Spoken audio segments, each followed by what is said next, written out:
그 다음에 우리 종석이. 네.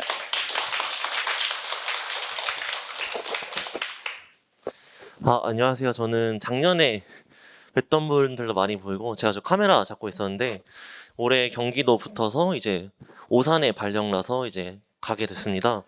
저는 그 합격수기 간단하게 카페에다 올려놨는데, 막 태블릿 있으시면은 제가 보면서 얘기할 것 같아서 다운받아서 보시면서 제가 얘기를 할게요. 그러면 일단 다운받으실 때 동안 제가 간단하게 제 얘기만 하면은, 저는 이제 네 번째 시험을 봤었고, 초수 재수는 이제 종합반 커리를 타서 인강으로 공부를 했다가, 이제 작년에 유석쌤 조교, 그리고 이제 올해까지 조교를 하면서 이제 점수가 많이 올라서 붙게 됐었고, 이제 제가 초수 때, 재수 때 했던 거는 이제 제가 돌이켜서 생각해 보자면은 되게 방향성이 없는 공부를 좀 했었다. 왜냐면 남들이 그냥 시키는 거 하고 그냥 하라는 거를 그냥 따라갔던 그런 공부였던 것 같은데, 제가 유석쌤을 아마 선택하게 된 것도 이제 종합반 다니면서 문제에 뭔가 마음이 안 들어가는 게 많았었는데, 이제 유석쌤 문제 보고 생각보다 어려웠었고, 그리고 샘플 강의를 몇 개 봤었는데 방향성을 주는 것 같다, 그런 생각이 들어서 선택을 하게 됐었고, 조교도 저도 그냥 최대한 누구나 그렇듯이 수험 생활을 빨리 끝내고 싶으니까 그냥 뭐라도 하면은 책임감을 가지고 하지 않을까라는 생각을 했었는데, 근데 어쨌든 조교를 하면서 교수님이랑 많이 얘기도 하고 그러다 보니 더 많이 성장하게 되지 않았을까 이제 생각을 하게 됐습니다. 저는 그냥 수기를 보면서 얘기를 할게요.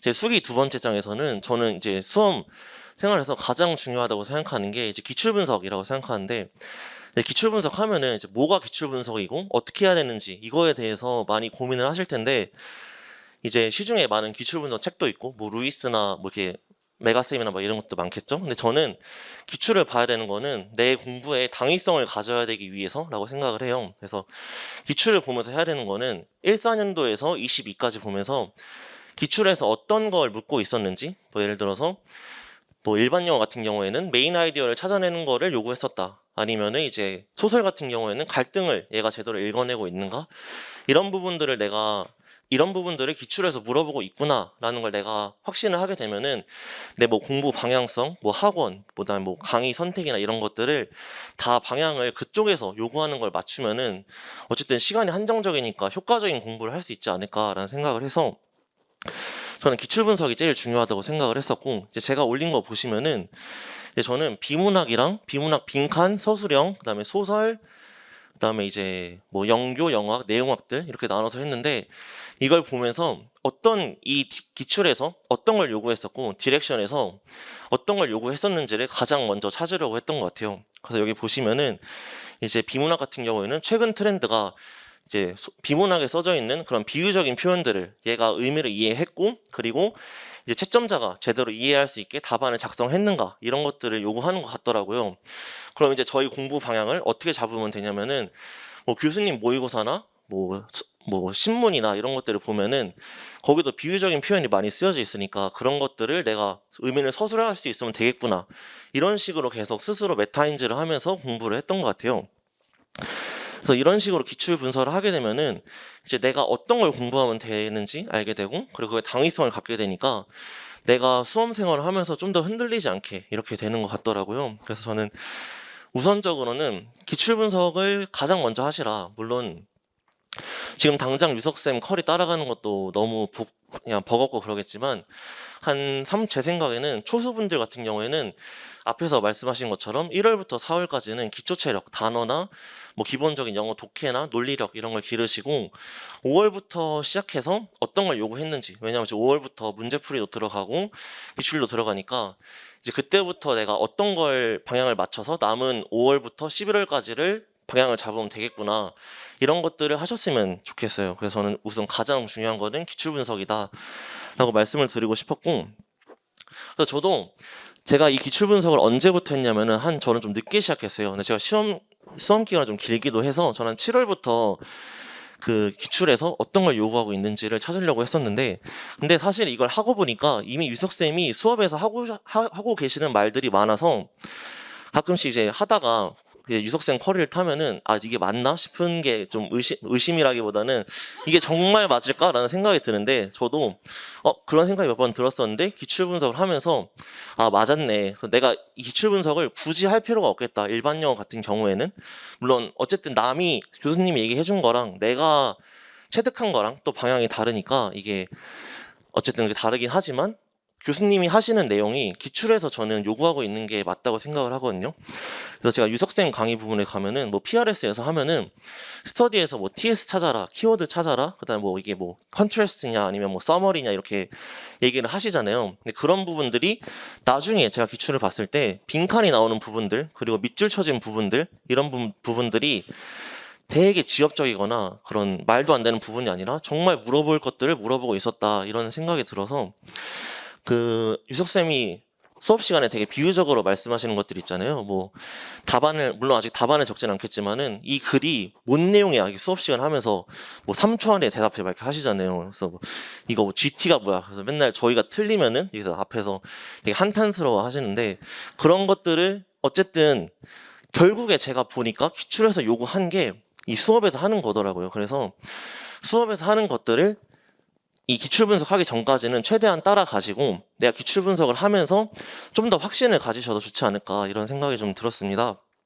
그래서 뭐 PRS나 영미시도 있었는데 요즘 영미시 또 트렌드가 읽히는 시를 주고 이제 밑줄 친 부분에 대해서 이제 쓰라고 하잖아요. 근데 결국에 저희가 또 하는 게 이제 비유적으로 써진 것들을 올디너리 랭귀지로 바꾸는 그런 것들을 하게 되는데 이제 이게 결국을 이게 그냥 밑줄만 치고 문제로 내면은 그냥 문제가 2점짜리 문제가 되는 거라서 뭐 이제 교수님이 1월부터 2월 뭐 3월에 산문이랑 소설 뭐 이것저것 하는데 그런 부분들에 대해서 그냥 믿고 따라가 주셔도 괜찮겠다 저는 이런 생각이 기출 분석하면서 좀 더 확신을 얻었던 것 같아요. 그래서 영미 씨는 지금 하시는 거 올디너리로 바꾸는 거를 계속 하셔도 좋을 것 같고 이제 3, 4월에 되면은 이제 영미 소설이나 이제 상문을 나가요. 근데 이런 부분에서는 저는 제가 초수 재수 때는 어떻게 했냐면은 이제 다들 하잖아요. 이제 키워드 만들고 이제 회독하고 그다음에 저는 막 마인드맵도 만들어서 계속 회독을 하면서 외웠었거든요. 근데 문제가 사실 저희가 아는 거에서 나오기가 쉽지가 않고 사실 안 나오죠. 왜냐면은 다 가져가서 보니까 그리고 한두 번 내는 게 아니니까 이미 강사들이 하는 거는 안 나온다고 보면 되는데 이제 제가 안 나오는 걸 봤을 때 당황을 많이 해서 이제 그런 부분에서 다 감점이 되었고 제가 삼수 때도 유석생 커리를 따라서 잘 될 거라고 생각했었는데 이제 B형에서 되게 당황스러운 문제들이 많이 나왔어요 재작년에. 그래서 그걸 보고 이제 B형에서 엄청 감점이 돼서 이제 떨어졌던 그런 기억이 있어서 너무 외우는 거에 그런 거 하지 마시고 좀 더 융통성 있게 낯선 거에 대해서 어떻게 하면 내가 이 출제자가 무엇을 의도했고 그래서 의도한 거를 얼마나 빠르게 써낼 수 있는지 이런 부분들에 초점을 둬서 아웃풋에 초점을 둬서 하시면 좋지 않을까 좀 이런 생각을 좀 하고 있었습니다. 그래서 뭐 기출도 사실 그냥 다 똑같은 말이에요. 유석쌤이 물론 시키는 것도 많고 앞에서 되게 뭐 이 자식 뭐 이 새끼 뭐 이러면서 하시는데 이게 사람들이 뭐 미워서 그런 게 아니라 그냥 좀 더 잘 됐으면 하는 마음에 이런 식으로 이렇게 표현이 나오는 것 같아서 그냥 유석생 커리를 그냥 믿고 따라가셔도 좋겠다. 저는 그냥 이런 생각이 들었고 그리고 저도 어쨌든 시험을 많이 보면서 시중에 있는 문제들은 되게 많이 풀어봤어요. 많이 풀어봤는데 특히 일반 영어 같은 경우에는 다른 팀은 약간 이렇게 말하면 조금 자극적이지만 되게 그냥 시력검사 같은 느낌의 문제들이 많아요. 그래서 눈만 있으면은 그냥 이거네 해서 이게 쓰면 되는 그런 문제들이 많은데 저는 그래도 유석쌤 문제는 어쨌든 호불호가 많이 타는 건 사실이잖아요. 왜냐면은 어쨌든 문제가 어려우니까 내가 틀리게 되면 좀 기분이 상하잖아요. 그러니까 문제가 왜 이럴까 생각이 드는데 제 생각에는 그래도 그 시중에 나온 문제 중에서는 가장 일반 영어 부분에서는 괜찮다라는 생각이 들어서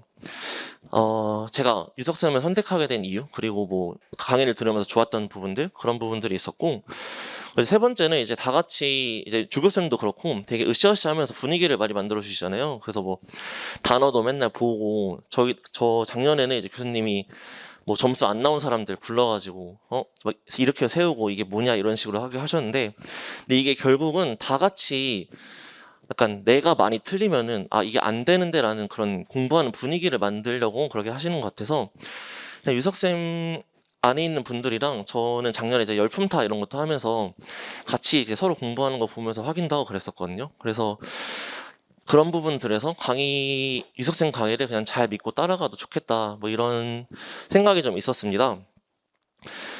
아, 그리고 이제 다시 수기 4번으로 넘어가서 제가 일반 영어랑 내용학을 어떻게 했는지 그냥 간단하게만 말씀을 드릴게요. 저는 일반 영어 같은 경우에 가장 중요한 게 저도 단어라고 생각해요. 유석쌤이 엄청 강조를 하시는데 저는 단어를 어떻게 했었냐면 모의고사랑 소설을 제가 따로 많이 봤어요. 소설이나 뭐 비문학 같은 것들 그런 것들을 보면서 하루에 모르는 단어가 거의 뭐 100몇 개, 200개씩 나왔던 것 같아요. 그 단어장 외에도. 근데 저는 이런 부분들을 걸어 다니면서 볼 수 있는 그런 뭐 삼성 노트나 뭐 아이폰이면은 그런 핸드폰으로 확인할 수 있는 것들 그런 것들로 보면서 그냥 내가 오늘 봤던 단어들을 다시 본다면은 내가 이거 몰랐던 거네 정도만 인식을 하자 그 정도로만 생각을 하려고 계속 단어를 봤던 것 같아요. 그래서 가장 점수가 많이 오르게 된 것도 단어를 많이 외워서도 정말 크게 도움을 주지 않았을까라고 생각을 했었고, 그리고 단어에서는 이제 괜찮은 교재가 뭐 파워보카나 저희가 하는 거 파워 예문 이런 것도 외에도 제가 도움이 개인적으로 됐던 것들은 이제 보카바이블, 그 다음에 워드스마트, 특히 보카바이블 비건이 이제 유의어나 그런 주제별로 묶여 있어가지고 저는 이렇게 묶여 있는 단어를 한꺼번에 외우는 게 도움이 많이 돼가지고 이런 책들로 저는 많이 공부를 했었고, 아 그리고 독해, 이제 두 번째로는 독해 부분에 관련해서는 저는 이제 기출을 하면서 요구했던 것들을 한번 정리를 한 다음에 이제 뭐 SAT나 토플, 그 다음에 교수님 모의고사나 그다음에 뭐 신문 같은 것들 그런 것들에다가 적용을 좀 해보려고 했어요. 예를 들어서 제가 이제 SAT 예시를 보시면은 이제 저는 문단별로 어떻게 문단이 가는지 이런 걸 좀 보려고 했었고, 그 다음에 이제 다른 쌤들이랑 스터디를 하면서 이제 문제를 내보고 이제 그거에 대한 출제 근거를 좀 내보려고 했던 것 같아요. 근데 저는 이런 부분들이 되게 출제자로서 문제를 보게 되는 시선이 생기게 됐다 이렇게 생각이 들어서 나중에 기출을 먼저 하고 5, 6월에 기출을 먼저 한 다음에 기준이 생기면은 그 이후에 그거를 연습해서 적용하는 그런 방식으로 공부를 하셔도 좋겠다 그런 생각이 들고, 그래서 뒷부분은 그냥 다 제가 공부했던 부분들이고, 구문도 제 생각에 구문은 1, 2월 달에 안 하면은 할 시간이 없을 것 같아서 구문 영어 순회나 뭐 천일문, 넥서스 이런 거 많잖아요. 근데 이런 것들 하나 잡아가지고 1, 2월에 조금 많이 돌려서 나중에 공부 시간을 줄여놓으면 좋을 것 같다 들고, 아 그리고 기출에서 또 요구한 게 어쨌든 영어로 된 글을 저희가 이해를 하고 이제 답을 써야 되는 거잖아요. 그래서 저는 논리력이 되게 중요하다고 생각하는데 이제 저희가 지금 하는 거 매산비 이런 것들 있고 수능 기출도 어쨌든 평가원이 임용도 내기 때문에 저는 이거 나오는 지문의 결이 좀 비슷하다고 생각을 했거든요. 그래서 수능 기출을 지금 제 생각에는 보시면서 PRS에서 뭐 TS 찾고 GT 찾고 이런 것들을 한번 적용을 해보셔도 이게 약간 평가원 결이 좀 비슷하다라는 느낌이 들 것 같아가지고 그런 논리력 이런 거 할 때 그냥 수능 기출 보는 것도 좀 저는 도움이 됐던 것 같아요.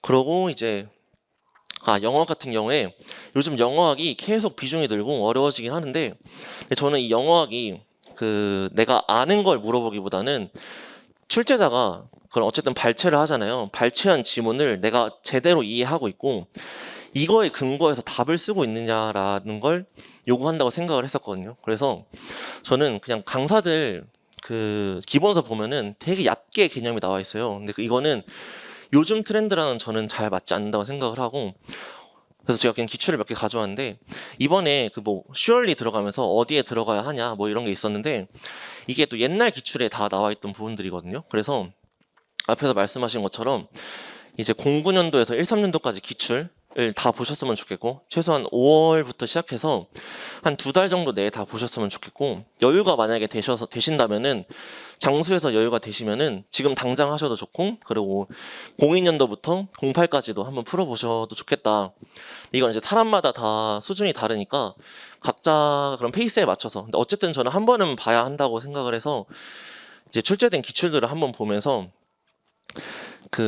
내가 이해가 되지 않는 부분이 있다 이러면은 강사책을 보는 게 아니라 구글에다가 치면은 되게 많은 내용이 나와 있거든요. 그러니까 저희가 어쨌든 그 내용이 이해가 된다면은 기출에 나와 있는 그런 내용도 내가 어떤 낯선 지문을 보더라도 읽어내기만 하면 되는 거니까 그런 식으로 영어 공부를 하셔도 저는 좋겠다 생각이 들었고, 그래서 그리고 저는 그 약간 영어학이 저는 수학 문제랑 좀 비슷하다고 생각을 했어요. 그래서 제가 밑에 보면은 뭐 수열 문제 이상을 하나 갖다 놨는데, 이게 수능 저희 옛날에 풀었던 그냥 수능에 나왔던 수학 문제인데, 저희가 이런 수능 수학 문제에서 수열 같은 거는 저희가 알고 푸는 게 아니라 문제에서 주어진 논리랑 주어진 조건만 따라가서 푸는 그런 문제가 옛날에 있었거든요. 그러니까 지금 나오는 문제들도 내가 아는 거를 물어보는 게 아니라 출제자가 제시된 조건들을 얼마나 잘 활용하고 이거를 얼마나 잘 적용할 수 있는지를 묻고 있다라고 생각해서, 너무 어쨌든 영어학이 많아진 건 맞지만 이게 강사들한테 의존할 게 아니라 어쨌든 내가 시험장에서는 내가 풀어야 되잖아요. 그래서 나 혼자서 기출을 보면서 이제 기출 지문이 제대로 읽히는지, 그러고 모르는 부분이 있으면은 구글 같은 데 찾아서 완전히 첨부는 지문들을 봤을 때도 내가 이게 무슨 말을 하는지 이해가 된다 정도만 되면은 저는 영어학 문제는 크게 이렇게 걸림돌이 될 것 같지는 않다는 생각이 들었거든요. 그래서 저는 만약에 제가 다시 이번에 떨어지고 제가 다시 공부를 한다면은 만약에 원서들 있잖아요. 원서들인데 저는 그 중에서 신텍스를 다시 볼 것 같은데, 이거를 뭐 강의를 들어라가 아니라 기출을 보고 기출된 많은 부분들이 이런 책에 나와 있어요. 그러니까 이런 부분들을 발췌해서 내가 원서에 있는 내용이 읽히는지 정도만 체크를 하시면 될 것 같아요. 그래서 이거 제 말이 뭐 강의를 들어라, 원서를 회독해라 이런 건 절대 아니고, 그냥 낯선 지문들을 봤을 때 이 사람이 뭔 얘기를 하고 있네 정도만 이해가 되시면은 될 것 같다라는 생각이 들었고, 저는 의문론 같은 경우에는 이번에는 저는 기출을 정말 많이 봤는데 기출에서 나왔던 것들이 다 그대로 나왔다라는 생각이 들었거든요. 그래서 다시 한번 말씀드리지만 기출이 정말 중요하고, 정말 앞으로 영어 문제는 외워서 푸는 문제라기보다는 이제 주어진 걸 가지고 이걸 적용하는 문제로 나오기 때문에 저는 의문론도 똑같다. 그래서 많이들 AP 회독하시는데, 저는 제가 학교에서 들었던 특강에서도 교수님이 이런 의문론 할 때 이제 한 권을 회독하지 말고 그냥 인터넷에 여러 의문론 책을 보면서 데이터만 보라고 하셨거든요. 왜냐면 AP는 정말 이제 그분 그 말씀으로는 더 이상 낼 데가 없다라고 하셨기 때문에 그냥 많은 원서를 보기보다는 데이터만 뽑아서 이 데이터로 내가 일반화가 되는지 안 되는지 정도만 보시면 될 것 같아요. 그래서 교재가 뭐 몇 가지 적어놨는데, 이것도 회독하라는 말이 진짜 아니고 데이터만 보시고 이해가 되는지, 그리고 이게 무슨 데이터를 모아는 건지만 확인할 수 있으면은 저는 그 정도면 충분하다라고 생각을 합니다. 그래서 영교 같은 경우에는 이제 영교가 정말 많이 늘어났고, 이번에는 또 A랑 B에서 찾아쓰라고 했단 말이에요. 그리고 내용을 다 A에서 주고 A에서 이제 B에 적용할 수 있는 걸 갖다 쓰라고 했기 때문에 저는 영교 공부하는 거는 정말 의미가 없다고 생각하고, 영교는 지금까지 기출된 거를 보시고 그냥 그거를 합격자들 답안을 최대한 많이 모아서 합격자들이 이렇게 썼을 때 최대 감점이 없구나라는 걸 아시면은 이제 그 사람의 사고에 맞추면 되니까, 저는 그런 식으로 영교를 그렇게 공부했었던 것 같아요. 그래서 우선은 합격자들, 그 강사들 답안 말고 합격자 답안이 저는 좋은 것 같아서 합격자 답안을 최대한 많이 모으시고, 내가 그 답안 보지 않고 써본 다음에 이제 그 사람이랑 내 사고가 얼마나 맞는지 이런 부분들을 하면서 아웃풋으로만 인출을 하시면은 저는 영교는 크게 문제되지 않을 것 같다라 생각을 하고, 그리고 영교 뭐 객관식 보실 때도 저는 루이스 책도 좀 도움을 많이 받아서 루이스 보시면서 영교 개념 같은 것들 만약에 부족하다 하시면은 그런 부분 채우셔도 될 것 같다고 생각이 들었습니다. 그리고 교육학 같은 경우에는 교육학은 정말 뭐 교수님이 행복한 교육이랑 뭐 미래교육 플러스 이런 거 보라고 하시는데, 이게 1차뿐만 아니라 2차에도 도움이 정말 많이 돼요. 그래서 그것도 이게 또 6월 넘어가면은 잘 안 보게 되거든요. 그래서 지금 최대한 볼 수 있을 때 많이 보는 게 좋다라고 생각이 들고, 교육학도 저는 그냥 객관식 기출 풀어보면서 그냥 객관식 선지가 결국에 교수님들이 쓰잖아요. 이게 어쨌든 논란이 없어야 되니까. 그러니까 이 말을 썼을 때 가장 감점이 없겠구나라는 걸 객관식을 보면서 알 수 있으니까 객관식 기출 같은 거 풀어보시면서 이제 그 개념이랑 이런 내용이랑 좀 매치하는 식으로 공부를 하셔도 괜찮겠다라는 생각이 들었고, 어쨌든 저도 시험을 오래 준비하는 입장에서 멘탈 관리는 저는 그냥 뭔가 과거랑 미래에 너무 연연하지 않고 그냥 하루를 열심히 살려고 했던 것 같아요. 그래서 어쨌든 저도 사주면은 시험을 많이 보긴 했지만 그냥 하루 열심히 살았으면은, 그리고 하루에 내가 하기로 했던 계획표들 작성했으면은 그냥 이 정도 했으면 됐다. 그냥 하루를 살면서 이렇게 됐더니 그냥 어떻게 결과가 좋게 나오긴 했지만은, 그래서 저는 멘탈이 좀 크게 흔들리는 없이 좀 길게 수험 생활을 했던 것 같아요. 그래서 다들 너무 힘들고, 물론 저도 너무 불안해가지고 이제 또 와야겠다. 3월에 저는 될 거라고 생각을 못 해가지고 다시 와서 해야겠다라는 생각을 하고 있었는데, 너무 감사하게도 붙여주시긴 했지만은 그냥 하루를 열심히 살면서 하다 보면은 언젠가는 방향만 같다면은 결국에는 저는 될 거라고 생각을 하거든요. 너무 뜬구름 잡는 얘기 같긴 하지만, 근데 그냥 너무 하루하루 열심히 사시면서 하시면은 좋은 결과 있을 거라고 저는 생각을 해요. 네. 이상입니다.